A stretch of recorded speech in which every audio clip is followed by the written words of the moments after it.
Today, we're going to go over how to set up funnels inside of GoHighLevel and also how to set up a checkout process inside of GoHighLevel. So make sure you watch all the way to its entirety to get the full tutorial on how to set up funnels and checkouts inside of GoHighLevel. And if you need any more support, please make sure you click on the link below to get into our free school community, where not only we give you a bunch of freebies to get you going and get your questions answered that you need for anything that has to do with GoHighLevel and AI. We'll see you inside. Okay, well, I can send payment links to my customer, but what if I wanted to put it in a website or in a funnel? Well, that's really cool because you're going to see how easy it is. So I'll go to sites and I'll take any kind of existing site that I've already created. We'll do a funnel first. I'll go to, let's say, a contractor funnel. It doesn't matter really, honestly, which one. And I can either do it in an existing page. So I can go to this page. I can go ahead and edit. And if I go over to the left-hand side, I'll come in here and I'll first find the widget, because all I did was I'm going to add, let's say, an order form where this is right here, like where this particular, area is. So I'm going to hit add. I'm going to come over to the left-hand side in the search area. Remember, I hit this little tiny plus sign. I'm going to type order, do the one-step order form. And in here, I can customize my order form. Notice that this has a whole bunch of information that I might or might not need. If I want to customize it, I go over to the right-hand side and I will just say, do I want shipping? Let's say this is for a coaching service. I don't, or it's for a contractor to pay a down deposit. I don't need the company info. I don't need all that. You can customize that here. So I'll hide the company name first. Okay. Then see, the company name is no longer there. I might not need shipping, so I'll hide the shipping. And I really don't like it saying shipping in your info, so I'll change that too. So I'll come over here and instead of saying shipping in your info, I'll say your billing information. Okay. And then it says upgrade and save. I don't want that either because there's nothing to upgrade, and I leave it there. Now, if I wanted to validate the name, I'll put that validation on.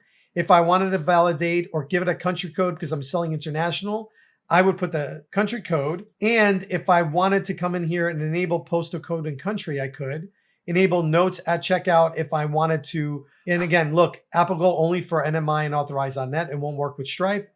Enable cart mode is if you wanted to do more than one. And if I wanted to have the product description also listed, I would turn that on. And same thing with pricing information. Now, order bump is like, I don't know if you guys have ever seen it, but it's a little checkbox that we can include on here that will bring in a product that we have the order bump. But I'm going to show you how to do that separately. Terms of service, if you want them to click the terms and service prior to ordering, if they do not have that checkbox, they will not be able to buy. So sometimes I leave that off because I do believe it does sometimes hurts, getting people through. And then the last thing that we wanted to do is disable that coupon code. Sometimes that's a little hidden. You got to kind of find it. Enable cart mode. We're going to turn that off because they'll only buy like one coaching service. Cart mode, just instead of changing this into quantity, it becomes a radio button.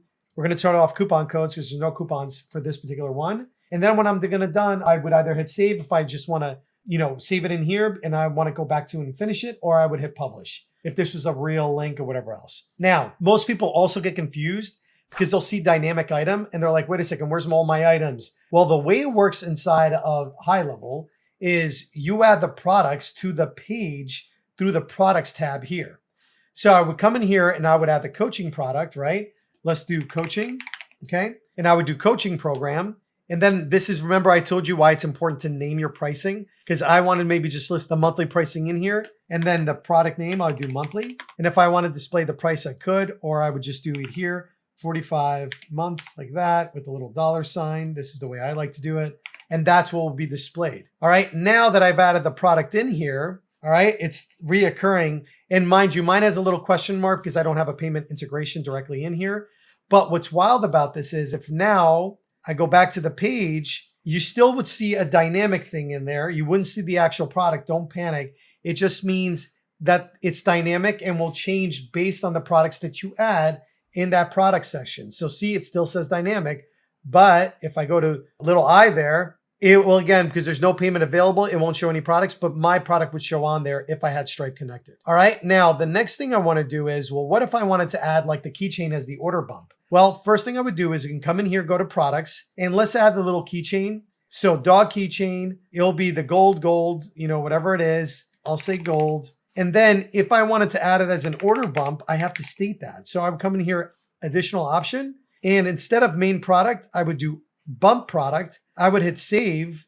I would go back to the page, hit edit, and I would click on the order form and add the order bump to the form. So I would come in here, click on my order form, and remember this little area that says right here where it has order bump? I would add the order bump, select the product. This is why I had to add the product first. And I would put it like dog keychain gold, only $10. Get it now, And then if I wanted to add a little image, I would add an image. Right now we'll just add an image of everything. It doesn't really honestly matter. Let's add a little shrimp image because that makes sense, right? Hit save again. Look, but see, it added already. And now people, if they wanted to get it, I would add it. Now you can customize this a little bit. Again, I don't want to get into customization, but that's how you would add the order bump. Hey, we want to interrupt this video for a quick little minute to just let you know that I hope you're enjoying this video. We want to thank you for being here. But more importantly, we are hoping that this content helps you do whatever you're trying to do inside of HighLevel. We also want to let you know that you have options to get additional help. We offer a $197 a month VIP coaching program that includes 4 days of office hours, first come, first serve, where we go in and we answer any of your questions that you might have live with the group setting for other people that are also working in HighLevel. We also have a VIP group where we answer questions directly one-on-one with anybody posting in that group to give you the absolute best support. It also comes with a bunch of other features, including our funnel brick system, our little mini course, and more importantly, a couple guides that'll help you through this, and also including our SOP library that we use for pretty much everything inside of our agency. So thank you for this quick little minute, but more importantly, go back to the video, get whatever you need, and if you have any questions that we can answer inside the video, just drop a comment on the video and we'll make sure to answer whenever we get a chance. And now back to the show. All right, so that's how you add the order bump in here. And guess what you do for websites? You come in websites, it's the same process. You would come in here, you would go to, let's say, a paid webinar, whatever it is that you wanted to do. You would have the order form, maybe in a pop-up this time. And in the pop-up, I would come in here, add the pop-up, add the order form. Now you have the option of a 2-step and a 1-step. A 2-step just collects the email, the phone number, the information of the client first. Then it goes to the product, the billing, and all that. For a small product, I always used to do a order form, but notice I have to do the same thing. Have to click on the order form, come here and customize it, and then add the products like I did before. And this way I would know it. So in order to add the product, I would come in here, click on the page where I just put the order form, the 3 little dots on the website here, and then in here, add the product. I would look for webinar, or if I don't have a webinar, just let's add anything. It honestly doesn't matter. Do you see why you have to add the product first? So I would do monthly service, blah, blah, blah, whatever. We just come in here, hit save. And now that this product, I go back to my pages, the product would live here. And then all I would have to do is ensure that because I put this in a pop-up, that any button I create in here, right? Let's make believe I create a button right here. We'll get rid of this. I'm going to add another one and we'll just add a button because I want the button to open up the pop-up, which then has the form, right? So here's the button. I click on the button and the button action is already up to open pop-up, and it opens a pop-up with the order form. And I hit save and I'm ready to rock and roll. If you want to add the order bump, you can add multiple order bumps. They'll show one right after the other, and that makes it super simple, right? So that's how you add it to a funnel and a website. It really is that simple. This is the way we normally do it. Now, the last part that I'm going to do is automations, because that is a little bit more complex, but we're going to go over the order form automations. All right, so we did an order bump and we were using this one in particular, right? So we had basically something coming in, and if they wanted to buy the main product, they could. Then if they wanted to buy the order bump, we showed you how to fix it, right? But what if somebody wants to buy what we call one-time offer? That usually is a 1-button click. Now, in order for the one-time offer to work, you always need to make sure that it is after your order form, because the way an order bump works is it has to go through the order form first and then grab the credit card information and everything else to allow you to process it through a button on the secondary page. So make believe that this is our first page, and make believe this survey page, we're actually going to rename it, and we're going to call it our OTR, one-time offer, whatever you want to call it, right? So one-time offer. Now, first, before anything, I have to always add the product. So let me update the step. Let me go to products, add a product, come in here, and then I'm going to go to, let's say, a one-time offer right here. One-time offer, I select the price, right? And I hit save. Now, again, the way the one-time offer works and the way you want to build it is very particular. Remember, no matter what, the order form has to be prior in order for you to have this work. You also can't send a person directly to the one-time offer because it doesn't have an order form. You would have to make it a standalone order form if they bought it after they left the funnel, because this will no longer work. So you have your home, your regular sales page or the purchase area. You would have where people would buy it in here. They would buy, let's say, the main product and the order bump. Then they would go to the one-time offer. In the one-time offer, the way it works is it works with a button. The goal of it being is if somebody already bought the original product and they still have their credit card out, it's easier for them to just hit a button to buy the secondary product in order for them to get whatever they need. So the way you do it is you would come in here, you would literally add a button. All right, so we'll just type in a button and you would have something along the lines of, instead of just saying get started, you would come in here and we will search for name of the button, buy now for only $4.99 or whatever the price was.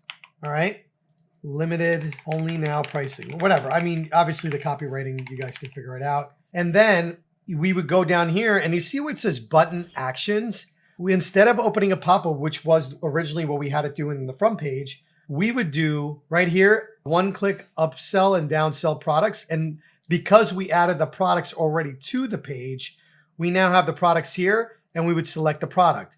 And then the sale action will go to the next step and we're going to go ahead and hit save. Right now, here's the thing about when you're doing this, you technically always want to have a yes, clicking the button, or a no option. Now, the way I do the no option is I also do a button, except I make the background color transparent and I make the borders also transparent. I don't know why the border is not transparent. And here on the button, we got to make sure we're clicked on the button. What I'll do is I'll have the button go to the next step or to a certain step in my funnel, make believe it's the thank you page. Okay. However you want to do it, doesn't matter.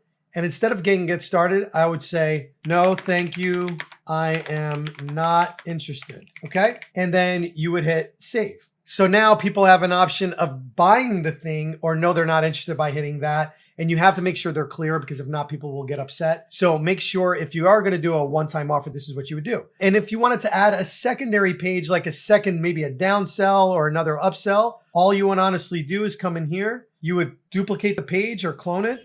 Come in here, we'll duplicate this particular page, clone this funnel step. We'll call this maybe the downsell. Maybe you sell this one for $3.99 or another upsell for another product. Got to make sure it's the next step because remember, if they say no thank you, you want them going to the next step. So we would have to change that button instead of going to the thank you page that it goes to the next step. Same thing if they did buy. All right, because then we'll just have this as the publishing. We'll call it OTO number 2. Downsell, whatever you want to do it. You know, it doesn't really honestly matter. We would again come in here, update the step, come back and add the product, add product, boom. Let's go to LinkedIn app for whatever reason, boom. And we would hit save. Now, this one-time offer, we would go to interview and just like before, you would have a button to, again, because this is carrying. Now, no matter what though, it always has to have the order form come before it because it's storing the credit card information through this entire transaction. So here, this button will be, you know, buy now for, let's say, maybe this is a higher price product. We would say 700. Limited time pricing, but then we would come in here and we would select the new product. Now, I didn't save the product. That was my mistake. But if I saved it, it would be available. I hit publish. And then we would want it to go to the next step, which is the thank you page. And same thing with this not interested. It would go to the next page or the next step, whatever it is. But you got to always make sure you have the buttons. Then when you're finally done and you're like, okay, I just want them to get a receipt or I didn't want 2 order bumps, you just delete the one you don't want. Again, completely optional. You would go to a thank you page and on the thank you page, you hit edit. And I usually like to include an order confirmation. So I would hit here, hit the little plus sign, go to your left, go to the order confirmation area, which is all the way down at the bottom, drag it over, and then you customize it. You come in here, the dynamic item, remember, it's the same as everything else. It's based on the action that the person is going to take. And then if they don't have any shipping, you can come in here and you could show the total, but maybe you want to hide the shipping. And if you want to customize it a little bit, just make sure you click on it and then customize on the right. All right. So we went over order bumps, how to add a product to a funnel and a website, how to create OTOs, 1 time, 2 time, doesn't matter, how to create the OTO button. We now understand that we have to have the order form always first. And on the thank you page, how to add the order confirmation. But now the most important part is, okay, great. They bought the product, but how do I get them the thing? Well, now we have to go into our automations and we're going to create what's called a purchase automation. So first I would create a product. I would number it. You know, I like using numbers. So 0, 1, and I would say purchase automation. Okay. And I would go hit and create the folder first. Once I'm in the folder, I'm going to hit create workflow. I'm going to start from scratch because these are fairly easy. And what I'll do is I'll come in here and I'm going to add a new trigger. Now, this is the preferred trigger that I like. Payment received. So if I do payment received, I come in here and I select the product. So payment received is the search that I do. Okay. This is a starting action, meaning I received their payment so I can start the automation. So I select global product. Then the operator is called is. It's like is. And then I select whatever the product is, right? We're going to do, let's say, coaching, right? Coaching 1 hour. And then I like to add another filter on payment status is successful, because like I don't want, if anything happens or has failed, I just, I don't want for them to get the thing, right? And now once I have that, I can do whatever I want. First, I want to give them a tag, right? Give them a tag, add a contact tag. So a coaching : purchased. This is just my name and coacher. You don't have to have it. All right. You can do whatever you want. All right. So I add them a tag so I can decipher. So I hit save action. Next thing I'm going to do is maybe I have a pipeline. I'm not going to go over pipelines, but if I had a pipeline, I would do create opportunity, and it'll be, let's say, in course pipeline or whatever, or the purchase automation pipeline. And I would add a field and it would be pipeline stage is bought.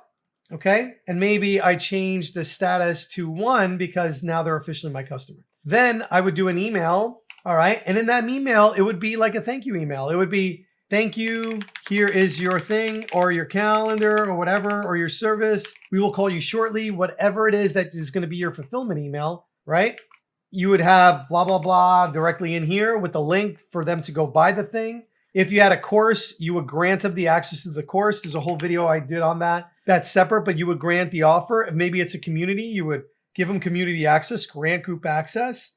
There's just a variety of things you can do in here that will now, give them access to the product. And maybe you just want to be notified every time there's, a purchase. So you would do an internal notification, select the type. I usually like getting emails or SMS. It's completely up to you. SMS, you do have to be registered. So just keep that in mind. We would do, a custom email. I would put, at test.com, because that would be the email I wanted to go. Then in the subject line, I would say the customer name. I would use this little price tag thing. These are called custom fields / merge fields. And basically I have the customer information. So I say contact name, like John Thomas just bought your course. All right. Or whatever it is that you're selling. And I put little money signs on it. All right. Put it in here. And now you get internally notified every time there's a sale. Then I would hit publish, most importantly, and I would name this purchase automation number 1. Okay. Now, if you were going to do an order bump, you would have to create one for the order bump too. So I would publish this. Now that I have one already working, real easy. Come in here, duplicate the workflow, and this will be purchase automation, order bump, OTO number 2, whatever it is to make it easy, the name of the product. It doesn't matter. You would do it, and then this will be 02, right? Because it's a second product. And in here, you would create the same thing. You would come in here. First, you would change the product, right? That's the most important thing. I would now, instead of the coaching, maybe it's like, whatever the other package is, payment success will stay the same. The tag is going to be different. The opportunity might be different. And then the email is definitely going to be different. And the internal notification, you would just come in here and customize it based on whatever it is. Order bump, OTO, anything that you have to do. Remember, any purchase, including a subscription, a course, a physical product, you would want to create an email, both internal and external, that goes out to the client in order for you to do it. But this is it from start to finish of how you would build in that, and you would create all these wonderful things. And again, the payment system in here is really good. Hope you enjoyed this one, and we'll see you in the next one.